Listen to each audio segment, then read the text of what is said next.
ഇഷ്ടം പോലെ റംബൂട്ടാൻ കിട്ടിയിട്ടുണ്ട്. അപ്പോൾ നമുക്ക് എങ്ങനെയുണ്ടെന്ന് നമുക്കൊന്ന് നോക്കാം.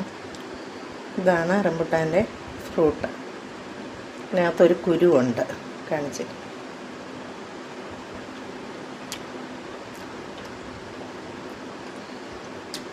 അല്ല, അതിനകത്തൊരു കുരുവുണ്ട്.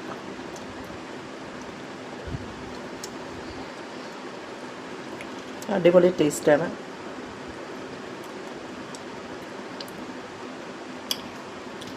ഇപ്പോൾ ഇത് സീസണാണ്, റംബൂട്ടാൻ്റെ സീസണാണ്. ഞാൻ പഴുത്ത് തുടങ്ങിയിട്ടുണ്ട്. മിക്കവാറുമെല്ലാം കിളികൾ തിന്നും. അതായത് ഇതിപ്പോൾ അതൊരു കിളികൾ തിന്നാം, കഴിക്കാൻ കൊള്ളത്തില്ല. വവ്വാല് കടിച്ചതാണെന്ന് സംശയമുണ്ട്. ഇതിനും കഴിച്ച നിപ്പ പിടിക്കും. അതുകൊണ്ട് ഇത് കളഞ്ഞേക്കാം.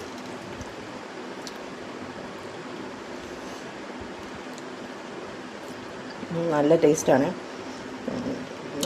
ഇന്ന് റോഡിൽ കൂടെ പോയപ്പം വഴിയിൽ ആരോ ഇത് വിൽക്കാനായിട്ട് ഒത്തിരി പറിച്ചു വച്ചേക്കുന്നു. ഇപ്പം മിക്ക വീടുകളിലും ഉണ്ട് റംബൂട്ടാൻ. പക്ഷേ ഇത് ചിലർക്കിത് ഇതിന് പൊട്ടിക്കാൻ പാടാണ്. പക്ഷെ എനിക്കിത് ഈസിയാണ് പൊട്ടിക്കാൻ. ഇങ്ങനെ പൊട്ടിച്ച് കഴിക്കാൻ. ഇങ്ങനെ അങ്ങോട്ട് ഇതാക്കിയിട്ട് അടുപ്പിടത്തി ഇത് എളുപ്പമാണ്. ഒരു വശം പൊട്ടിച്ച് കഴിഞ്ഞ് ഇതിനകത്ത് ഇതാണ് കഴിക്കേണ്ടത്. ഇതാണ് അതിൻ്റെ ഫ്രൂട്ട്.